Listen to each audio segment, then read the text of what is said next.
go ahead and ask anyone who is interested in hearing our news about a new opportunity at Village Heights to go ahead and come and gather and find a seat. Sorry about the cold chairs. If you sat in the back, you got the cold chairs. I'm just going to tell you right now. The ones in the front have been warmed personally. It's been a real pleasure for me the last couple of years to be involved a very tiny part when Community Services League is putting out their Christmas store. And thanks to Connie Trulip for the invitations the last couple of years, I've been able to go and help with that. And this year I got to meet someone who's fastly becoming one of my favorite people. And Doug Cohen is with us today, and he is from Community Services League. He's going to tell you about an opportunity for Village Heights. Pastorate has already been informed of this information, so we're kind of a little bit ahead of the game maybe. And Tammy Lay, who is our missionary coordinator, has also met with Doug, and so she's up to speed on what is going to be asked of us. So at this time, I'm just going to introduce Doug to you all.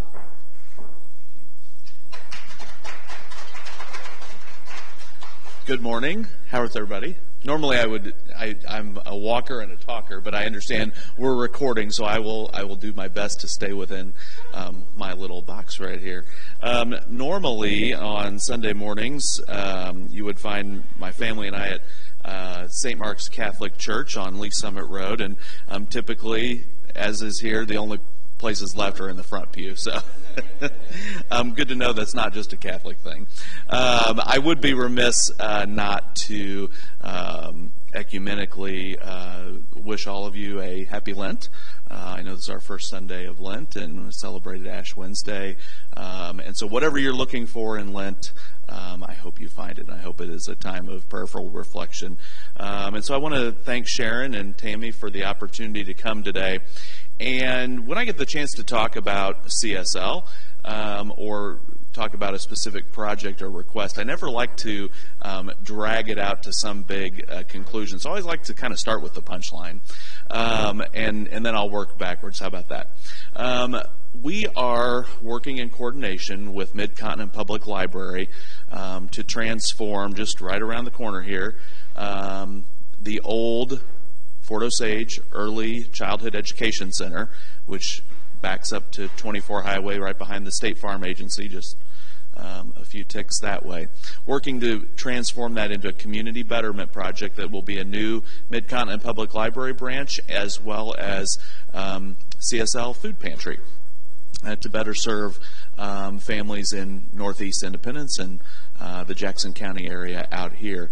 And we want to talk to Village Heights congregants about helping to provide the staffing services for that food pantry, to run that really as a mission outreach. So that's the punchline.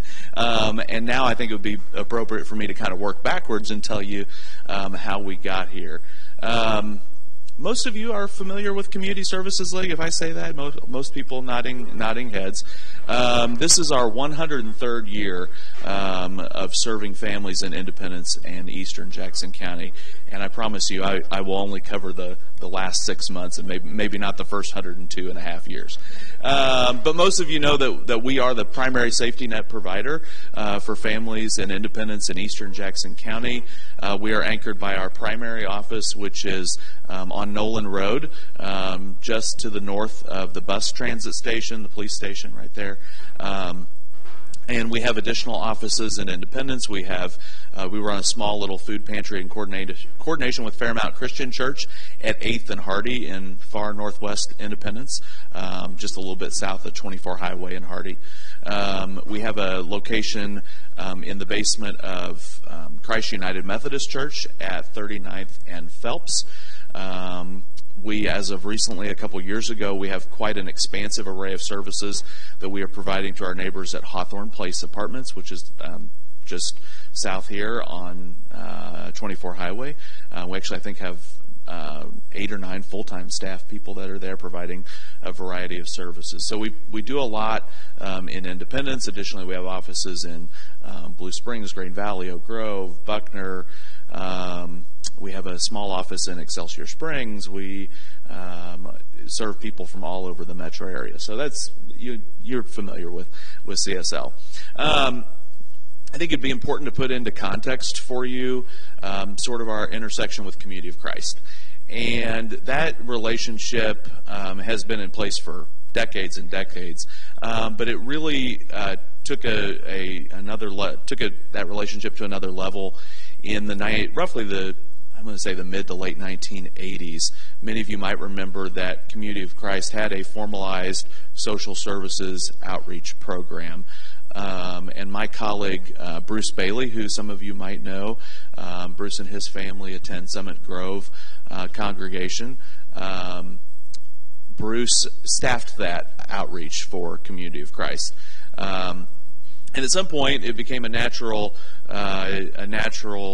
intertwining that CSL absorbed that social outreach from Community of Christ. And in exchange for that, we sort of took on that role, but there was a continuing relationship, certainly many volunteers giving of their times, but also a funding relationship. So if you ever see I think in the back of every congregation in the Central Mission, you will see a food pantry gift envelope. All of those food pantry gift envelopes, the money collected throughout the year, throughout all of the 30-plus Central Mission congregations, that goes to supply food for CSL's food pantries.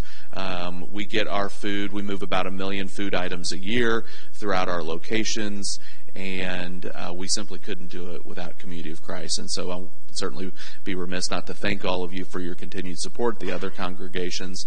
We probably spend $25,000 to $35,000 in a normal year on food. We buy most of our food through harvesters, so what we pay is more of a delivery fee than anything. They bring an 18-wheeler to our warehouse every couple of weeks, and we're moving pallets and pallets of food. So that is sort of a very brief overview of CSL and a brief overview of our relationship with Community of Christ. So we still have the ongoing financial relationship on the monthly reimbursement from the food. Since then, one of the exciting things that we have taken on, many of you know Terry and Betty Snap, and know that 10 years ago they helped to start, I think it was in Betty's kitchen, that the Stone Church Neighborhood Dinner was started. How many of you ever volunteered over there or been to the dinner? It's a fantastic outreach. Serves 250 to 300 meals on an average Wednesday night. And just a really great program. Well, about 6 months ago, Terry and Betty started kind of thinking about the future and thinking about how things are, especially programs, are stewarded. We all think about that. How are things going to continue on and carry on? And so the conversation was started with the neighborhood dinner leadership, and eventually it was asked that CSL would take over the financial and programmatic stewardship of the neighborhood dinner. So we moved Barb Graff-Vink, who many of you know. Barb is now part of our paid staff at CSL. She's our neighborhood dinner manager. We don't own the dinner.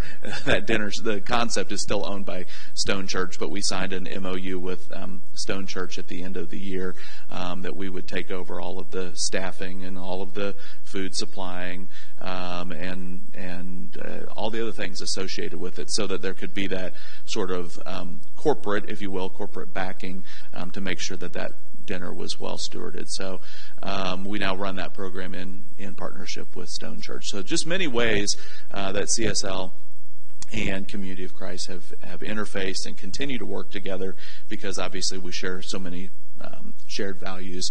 And our roots at CSL, I'd be remiss not to say this too, in 1916 when we were founded by a group of 22 women who were part of an ecumenical Bible study group up on the square. And if you know the square, there's lots of different faith practices. And so the 22 women, of one who was a young Bess Wallace, who would later become First Lady Bess Truman, was part of that group. And so our The infant stages of our work at Community Services League was this group of women who was really searching as part of their ecumenical Bible study group about a way to put their faith into practice. And there's a whole long story that goes with that, but that continues to drive the work that we do, and it's how we interface with people of faith. And so, anyways, I think that's enough background information. So let's talk about the issue at hand, and I'm going to bounce around, but I feel like it's important when you look at something and look at an opportunity that you have the information.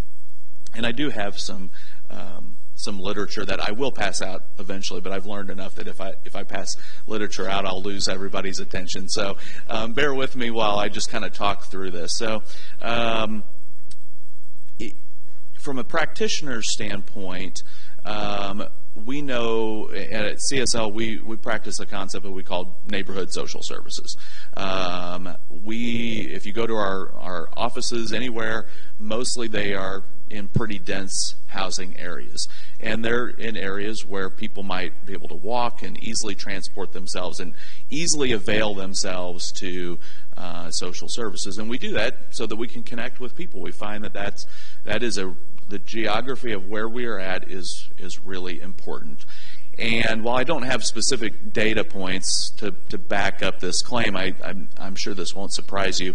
We find that in families here in Independence, assuming equal levels of income, of household income, and I'm talking about families that probably come from household incomes that are challenging to make ends meet, we find that folks in the 64056, 64058 zip code are not accessing mainstream social services like their counterparts perhaps in 64050, areas a little bit further west of town. That probably won't surprise you. I think one of those reasons is because the farther east you go in town, it's just a little bit harder. And really east of Lee Summit Road, especially east of 291 in Independence, there's just not a lot of mainstream social services. And I don't mean just CSL. There's not state offices. There's not libraries. It's just a little bit of a under-resourced community. And so a few years ago, the Fort Osage School District worked in partnership. They have a school-based partnership with LINC, the Local Investment Commission, that provides a service called Caring Communities. And it puts these LINC coordinators in all of their buildings that essentially do community development and outreach. Great programming. And I forget which elementary school it was. It may have been Blue Hills. Blue Hills or Elm Grove, I can't remember which one. There was a food pantry that they opened. They found a need within the families to need to access a food pantry because they either had to go 8 miles down 24 Highway to Buckner or 4.5 miles back to the square. And for families with limited transportation, they were just having a hard time. So they wanted to get something in a school that was accessible. Parents were probably going there with some frequency anyways. And it was a really good program. I think the person on site was a little ambitious, and eventually it was described to me that instead of a food pantry in a school, it was like there was a school attached to a food pantry. It had sort of taken over, which was not all bad, but I think it had gotten to a point where it was a little bit of a distraction to the learning. It was so big and so many people were coming that it was becoming a little bit of a challenge. And so, but the demand there said that families were accessing it when it was close and accessible. And so for the Fort Osage School District and the administration, they saw that as a positive way they could help families, but wanted to look to just slightly change that model, still make it accessible, but where it wouldn't disrupt learning. And so I'm culminating here to where I started. So probably 6 months ago, Dr. Snodgrass, the superintendent of the Fort Osage School District, started getting a lot of questions from community members, Board of Education members, school folks. What are we going to do with this early childhood building? Because the new Woodland Early Childhood Center opened on the back side of Elm Grove Elementary School. If you haven't been there, it is a fantastic place for little bitty learners. But a lot of questions. Okay, you got this 5,000 square foot building right on 24 Highway. What are you going to do? And so some people suggested they sell it, but Dr. Snodgrass said we really need a community benefit project, something that will be strong And so that's where this conversation of a food pantry got resurrected. And CSL was a natural target for that conversation. And I don't exactly know where the library intersected, but if you remember, and again, I know I'm giving you a lot of information and details, but again, I think it's important to put everything in context. If you'll remember, our library district, the Mid-Continent Public Library District, passed a pretty significant levy increase in 2016. And as part of that, they agreed to do enhancements at all of their branches.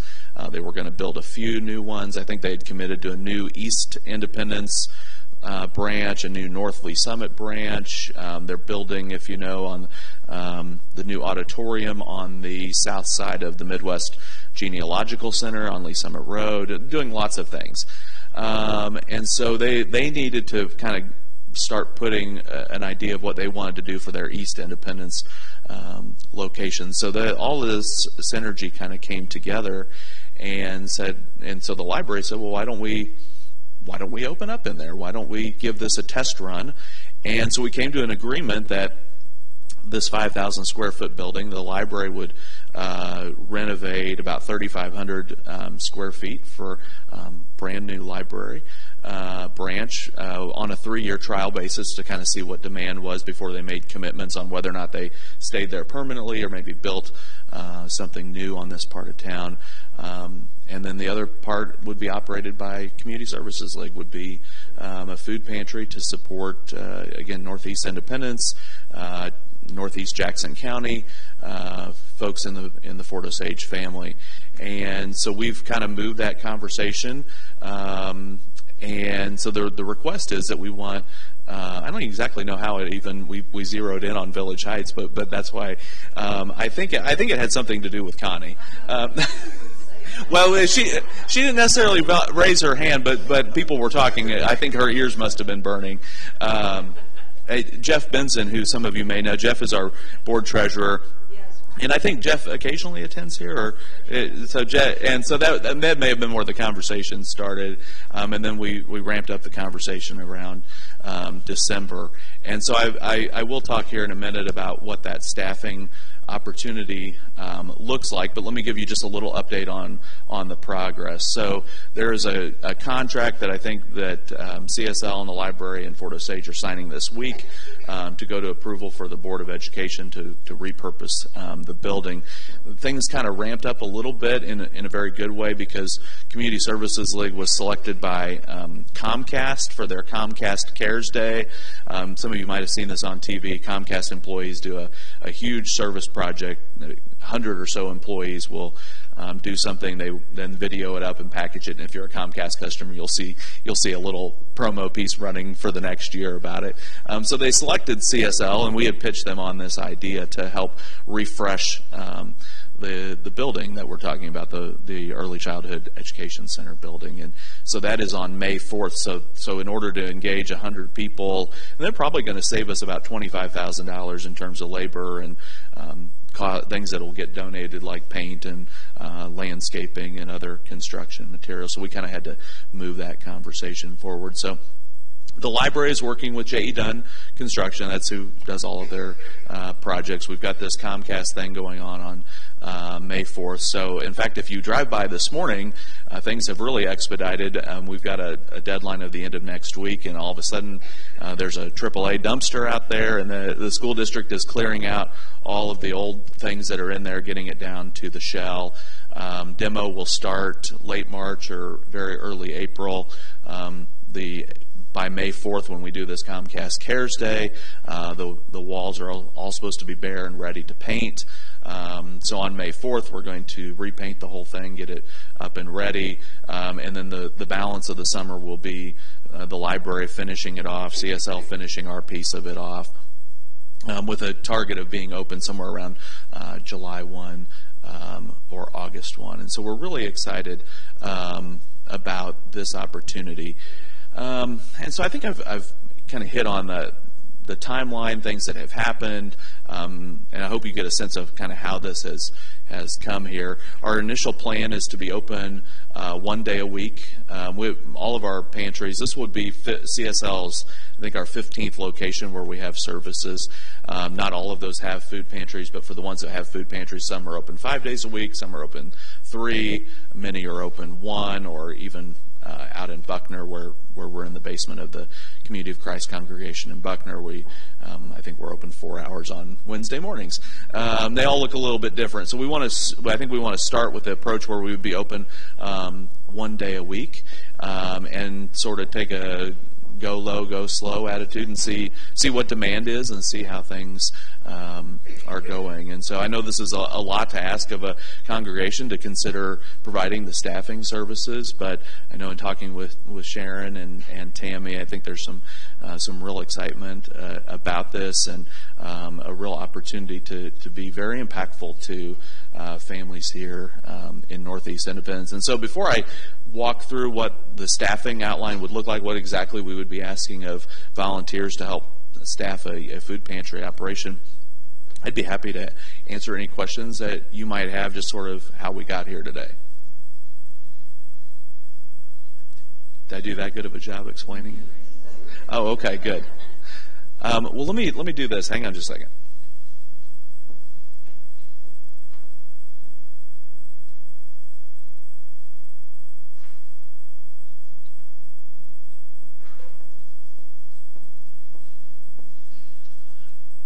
So, as you can imagine, a food pantry, if you've ever volunteered or seen one, it's unfortunately not always just as simple as handing a family a food box.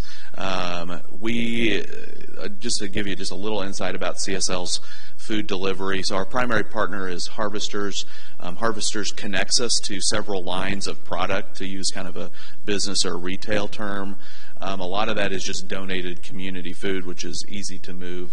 But one of the things that makes it just a little bit complicated is that we are a United States Department of Agriculture commodities distributor. I shouldn't say it makes it complicated. It adds a few pieces of paperwork. But it gives us access. Most of us are familiar with that term, commodities food. It gives us access to more lines of food to provide to families. And so as a result, there's intake processes and paperwork that families. So again, I don't think it's overly burdensome, but it is just part of the normal business operation of social services. So what would this look like from a staffing standpoint? So the proposal would be that we would operate, we haven't zeroed in on a day yet, but that pantry would be open 1 day a week from 9 a.m. till 3 p.m. And closed for lunch. And so what would that look like? So we've got about 1,500 square feet. We would have at least one intake person. An intake person is sort of the receptionist at the desk that would greet families that are coming in, would kind of oversee a small waiting room. We fit all families that come into CSL, and this is true of most organized social services, would fill out an intake sheet, which is not all that dissimilar to something that you would fill out when you go to the doctor. It's just a one page on the front, just sort of biographical information. Helps us for CSL that relies on a lot of grant funding or other types of things. It's really important that we capture the information, and data helps drive the work that we do. It's important for us to see where people are coming from. We can help map that and things like that to help understand who people are. But we also take that information, and the intake person can help with this. Might be somebody that has some light computer skills. We work on a database that's called the MAC-Link database. MAC is MAAC and stands for Mid-America Assistance Coalition. And it's a shared database that social service providers use. And it helps us to track people along the way. And so we can pull them up and we can update their biographical information, or we can see if they've recently moved. We can see what other types of service they are accessing. And then we subsequently also enter in the information as well. So there's kind of a log of services that they are accessing in the community. So intake person sort of handles all of that. I will pass this out, but we advertise certain skills. The skills would be on that position: customer service, very friendly, moderate computer skills, and can manage a light waiting room environment. We probably have 2 to 3 folks at any given time that are pantry workers, and so those pantry workers would be busy filling food boxes for the families that are coming in. And there's some coordination in there, based on our supply and the demand, and kind of managing the quantity of items that go into the food boxes. And this would be all something that CSL would provide the infrastructure around. But again, some of that takes into consideration the supply of commodities, food, et cetera, et cetera. And so when we have a formula, we work with some partners like the University of Missouri Extension in Jackson County and others, help provide rather than just a spattering of items, we try to put together items that can create a meal, that can work well together. The food pantry workers that are putting together boxes, they do kind of work with the families to some extent, because a lot of families that we help don't have a stove. They may have a a microwave oven, not maybe just a microwave, or what's the, like, where you, something like that, yes. Thank you, a toaster oven. Could not come to mind. A toaster oven. And so we take into consideration, we need to ask families, do you have ways to either prepare your food, or do you have ways to cool your food?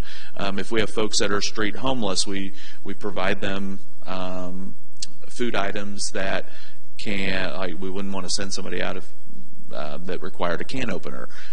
So we use pop-top foods and things like that. So there's some of that, I would call that cultural sensitivity, if you will. How do we work with families? And like we get especially during harvest time.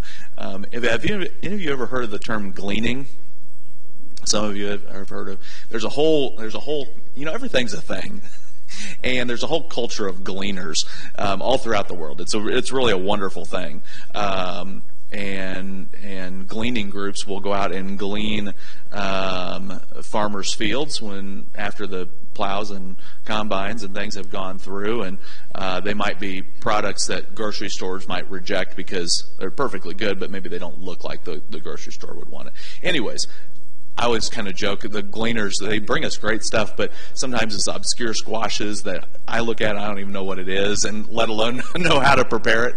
So we ask families, before we send them with vegetables and rutabaga and things like that you don't know what to fix, we ask them, do you know what to do with this if we gave it to you?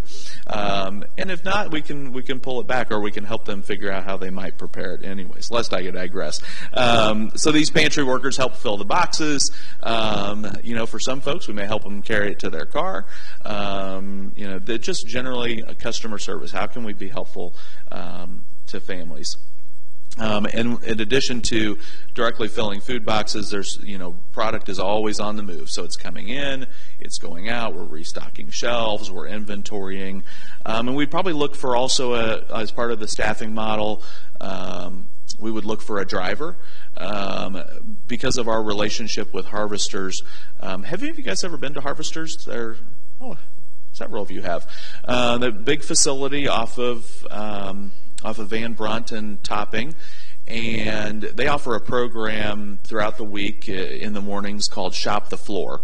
And harvesters, their warehouse is the size of a couple Costco's put together, and they're moving millions and millions of pounds of food. And they are just as sophisticated as your grocery store warehouses. So they've got to move through a lot of food, and they've got things that come to them that need to be moved really quick. And so that, hopefully we don't lose it to spoilage. And so that's a lot of the food that they make available every morning on this program called Shop the Floor.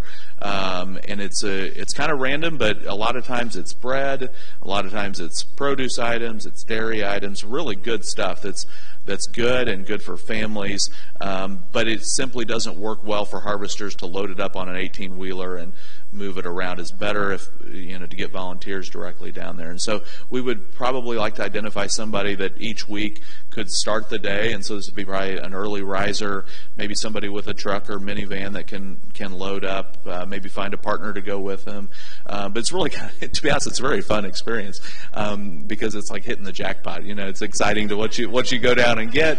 It's very easy to navigate. You get a huge wheelie thing, and you can fill it. It's not a grocery cart. It's a big, heavy plastic tub, and you wheel it around and you fill it up. And but it's a good way for us to supplement the boxed and canned items that we get in through our normal sources of donations or delivery. And so, again, that would be a driver, 2 to 3 pantry workers, 1 to 2 intake people that would work and provide the staffing. And so, again, to be very direct, what we've asked Village Heights to prayerfully consider is to provide 100% of the staffing for this. So really, we would enter this as a partnership. We don't need to. CSL knows how to run pantries. We know how to move food.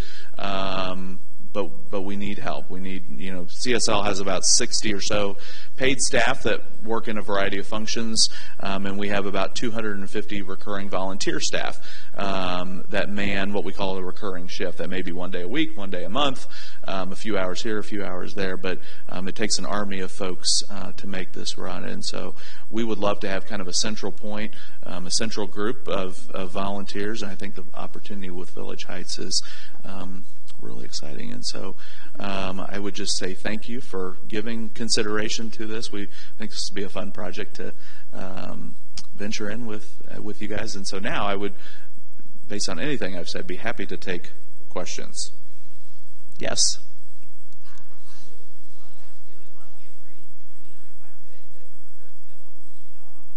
Sure. Mm-hmm. Yeah, and we're at a point, to be honest with you, that we're open to anything, to what that would look like. We've not decided on a date. It might be possible that maybe Saturday is a good day to do that. We're coming into this with an open mind. I don't know if I'm sensing panic or that that that's just me. But I just want to let you know that we have approached the East Alton family to join us in this venture as well. And right now they're just kind of going to be introducing it in the next week or two to their congregation, so they know less than you do at this point. But say we have 20 people, 25 people that are interested in this, and 5 a week, that means you're doing something once a month potentially. I'm excited to do the shop the floor thing. I mean, I'm all in. I'll do that every week if I can. I want to get my SUV in there and see what I can load up. But another thing someone asked, not in this setting, was our young people. How could they be involved too? So I think in talking with Doug, 16 is going to be kind of our cutoff age, unless you have a younger person who you feel like is really responsible and you could go with them. And not necessarily have to be, side by side, but at least have someone who can kind of supervise. So I'm thinking of the Anayas and the Chloes of the world could probably run this whole thing while the rest of us sit there and, try to work the computer. But so yeah, I mean, I don't think it's out of the question that some of our young people could be involved in some way. And I know, Peggy, that's going to be a big thing for if it's not on a weekday. Some people aren't going to be able to be involved the way they want. But it'll go through the summertime. And so we just kind of, I guess a wing and a prayer is maybe a good statement. But I think we did JAM. I mean, look what we did with JAM for years and years and years.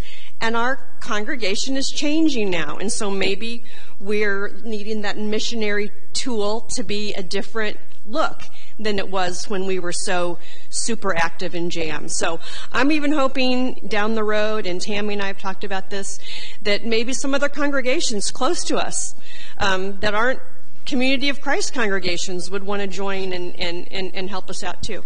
Sorry, Mike?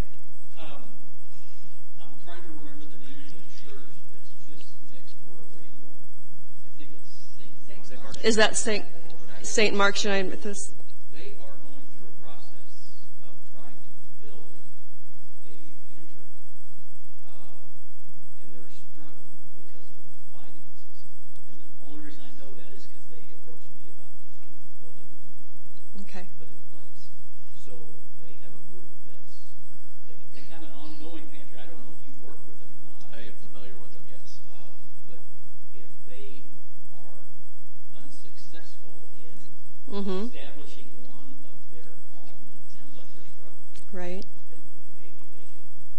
So maybe we just need to approach them and say, hey, this opportunity is happening. Yeah, so Carol Marks, the past board, she's went from kindergarten all the way through her retirement at VillageHeights. Yeah. Okay. So a potential helpful. So is she on that? She's the one that got. Okay. She's the one that Asia is the lady that does the hands-on food pantry part. Asia is really Oh, Asia. Okay. And she does bunches of community stuff. We cooperated with her to do like Easter events. Okay.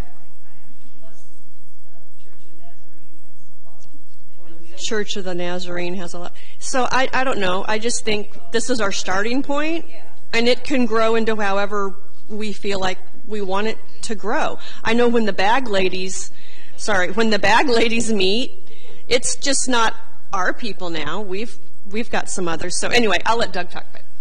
Well, I'd like to just address one thing real quickly about how CSL views food. It's critical. It is super important. But I think it is important to recognize, and we've been doing this work for 103 years, and we're committed to the future. But giving a family a box of food does not solve their poverty. Because food insecurity that families have is simply a reflection of the lack of their income deficiencies. And our hope is to use programs like food and other baseline social services. We do a lot around housing stability, whether that's rent or utility assistance. Those types of things bring people in. If you ask people that walk in our doors, it's typically one of those baseline services. Once they come in, we hope to refer them internally. I think we've got 9 career coaches on our staff. We've got 5 financial coaches. We've got 4 housing counselors. And so we do a lot. And so really our business model is food brings people in the door. And then we can help, once we establish that relationship with them, it becomes a trusting place, then we can help, assuming they're ready to get into that type of coaching relationship, we want to move them through additional programs and services. And so that's a key component of our work. And that would be sort of the next iteration of where we go with this partnership. We want to get the program up and running, the food pantry, but eventually once we can help train some of our intake workers, make literature available, then we can start referring out of this Northeast Independence Food Pantry. We can make our career coaches available, make financial coaches available, and as volunteers can talk more knowledgeably about some of that programming, then we can sort of start to make those internal referrals, but that will be a little bit down the road. I see a hand in the back.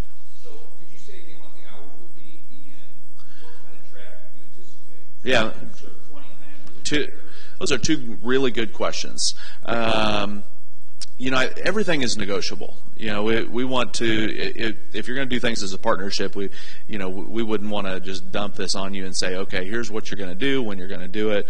If we're going to ask you to staff it, then we need to work with you and figure out. And then the comment about, what availability on weekends, that's a very important part of this. And so, the proposal is approximately 9 to 3. It gives flexibility within the mornings and the afternoons. But one of the things we also have to commit to from a shared standpoint is that we're always evaluating, because there's no point in us only being open when it's convenient, maybe for the workers. There is some merit to that, but we want to connect with families, so we got to figure out what works for the families too. And so we just have a philosophy at CSL and all of our programming that we just continue to iterate. That we don't just put a box around it and say this is what we do. We learn things and we continue to iterate and figure out how we best work with families. In terms of demand, we talked about this at lunch the other day. When we open up, I don't exactly know what that's going to look like. I think we will be promoting the opening of this opportunity with the library, with Fort Osage, and I think in St. Mark's United Methodist is a wonderful group. I've met a couple people years ago. They've been doing this food pantry work for years, and I hope they continue to do it. Oh, there's my buddy Ben,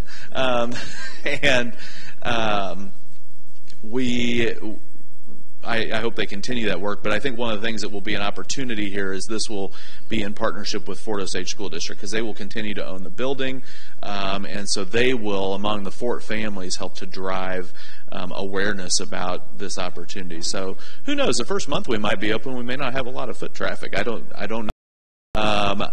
My gut tells me we probably will.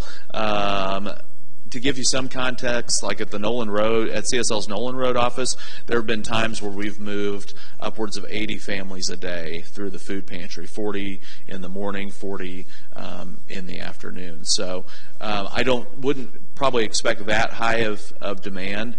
One of the reasons why the Nolan Road office stays so busy is that we are the only food pantry within CSL's network that is open 5 days a week. And so if you live in another community, like Grain Valley's only open on Wednesdays. Well, if you live in Grain Valley and you can't get there on Wednesdays, you're more than welcome to come to our Independence or our Blue Springs offices, which have greater availability. So I know this is kind of an ambiguous answer, but did the best that I could to hopefully address that. Yeah? If something like this operating, on the day that you're open, that makes sense that people are there. Is there time during the week when you're not open that you also need people there, like proximate food? That's a good question. I mean, I think ideally, it might be something where, a one-day blitz can handle it, but it may be. We may get into this, and we may see that, if we're open on Wednesdays, that we may need a couple of support volunteers to work on Tuesday to prepare. So again, it's sort of going in with the mindset of that we just kind of we're going to have to get into it. We got to take one step forward, and then the learning will continue as we get down. And even our Nolan Road office, we continue to iterate there. In the last 6 months, we've gone to a model which Harvesters prefers. It's called Client Choice Model. So instead of volunteers packing up food boxes at our Nolan Road office, we actually have it set up like a small little grocery store, and families get to go through and pick their own food. That's something that we just commit to examining the models of how things work. We can do that because we have the space there, and we have some greater time. A lot of our locations simply can't do that because of a lack of space to set it up more like a traditional grocery store. Yeah. Is there a criteria for eligibility for people to come in, and are there limitations? That's a good question. That's a really good question. So because we are a USDA commodities provider, there is a law or a regulation around that work that if you provide USDA commodities, which we do, that if a family walks up, regardless of who they are, where they are, how much money they make, it doesn't matter. If they declare that they are hungry and they need food, we are legally obligated and very happy to provide them with food. And that's commodities. So in some respects, there is no limitations on the commodities program because it's government supported. But traditionally, CSL supports families with food once every 30 days. And the income requirements that we use are families that are living at or below 150% of the federal poverty level. Yeah, that's a good question.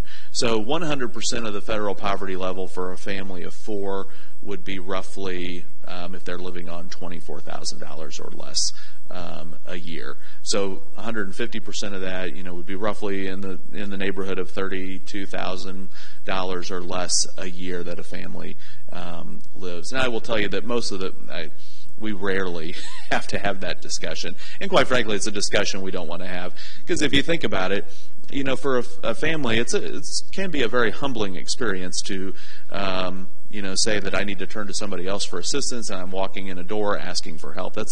Can be a hard thing for families to do. And so if a family has a situation, we enjoy the flexibility that we can make, that we don't make them pull everything out and say, oh, well, you're $1 over the eligibility level. Sorry, we can't. That's not the type of environment. If a family is presenting themselves with need, we want to help them.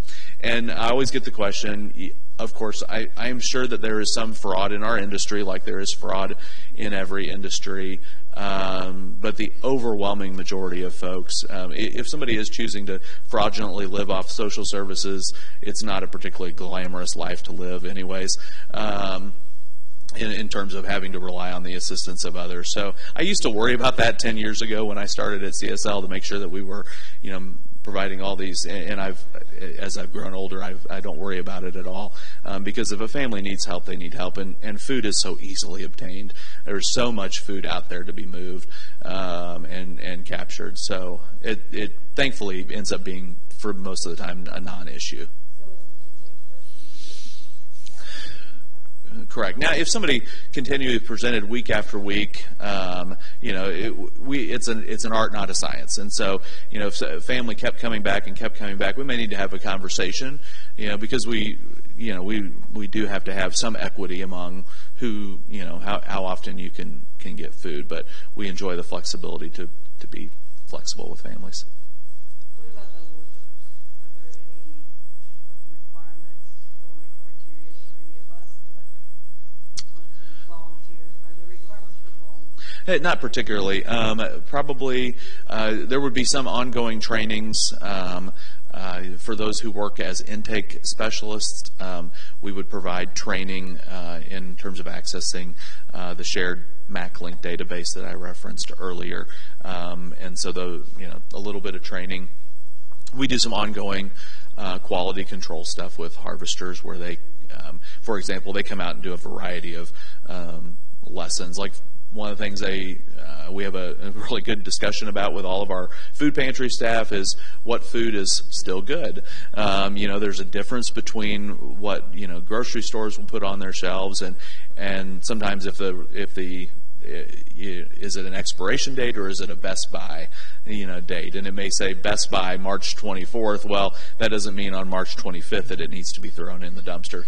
Anyway, that's a whole other thing. But we do trainings around these types of food issues, and so typically something where we bring harvesters in as our regional food provider and help us with that. But in terms of requirements, I'm thinking like things that you'd have for a job, like fingerprinting or I think our policy manual reserves the right to do background checks if we need to, but it's not required. But we do have anybody who works for the organization. Right, I know it's not an incriminating statement, right? Yeah, but we reserve the right. Question back here.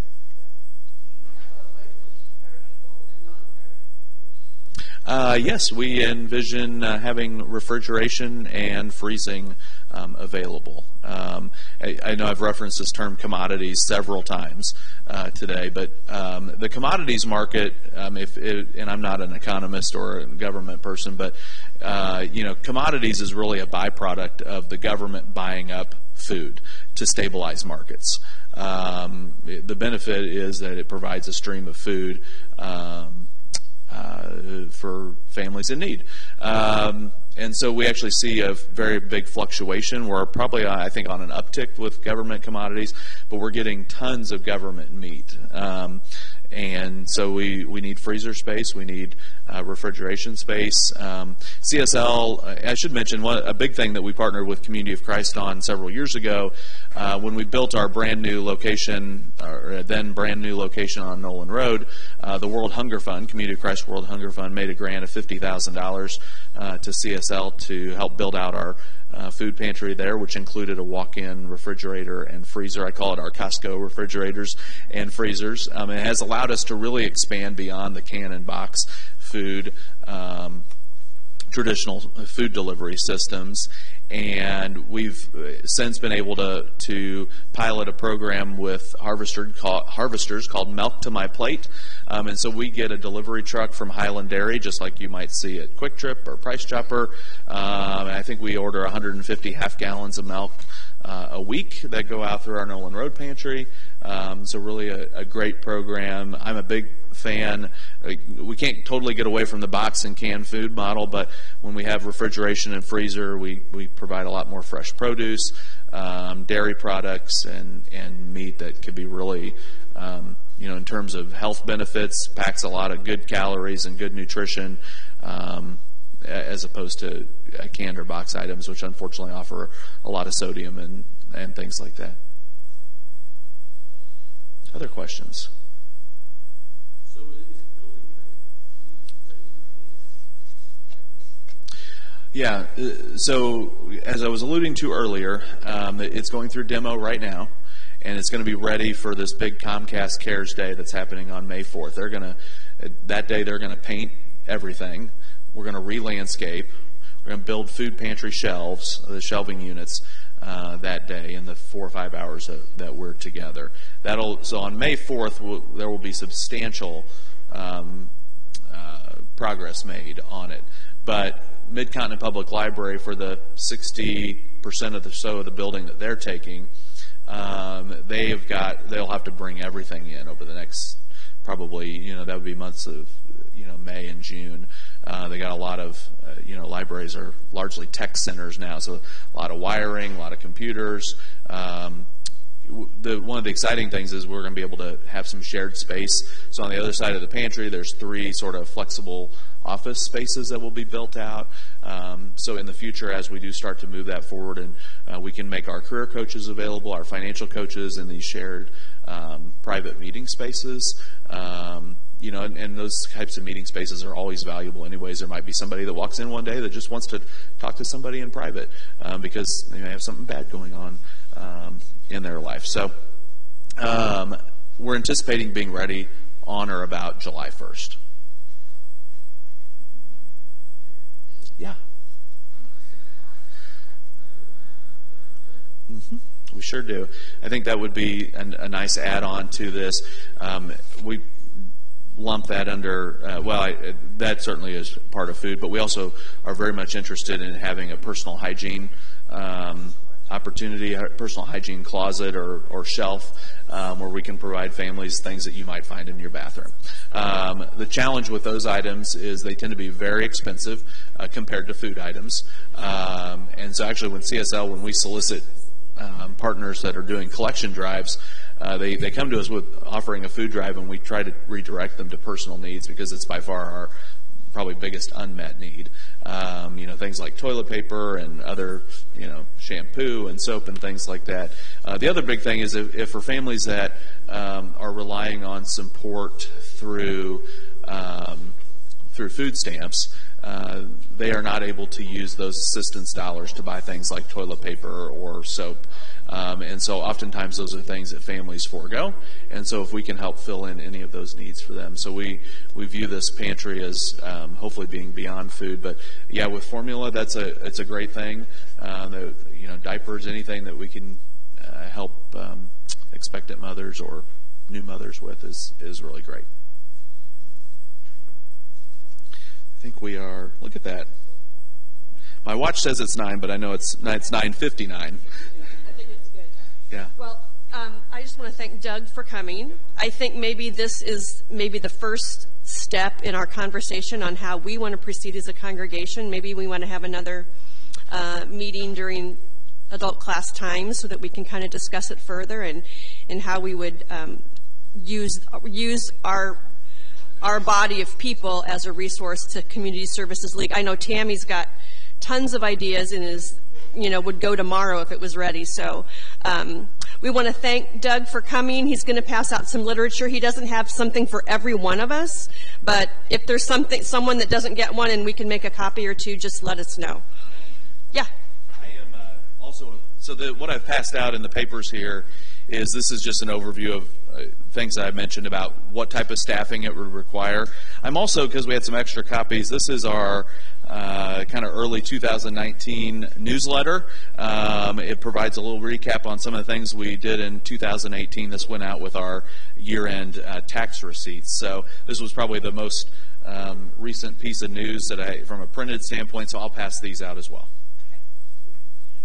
All right, well, thank you all for coming. Let's go ahead and thank Doug for coming, and yeah, hopefully we'll see him again.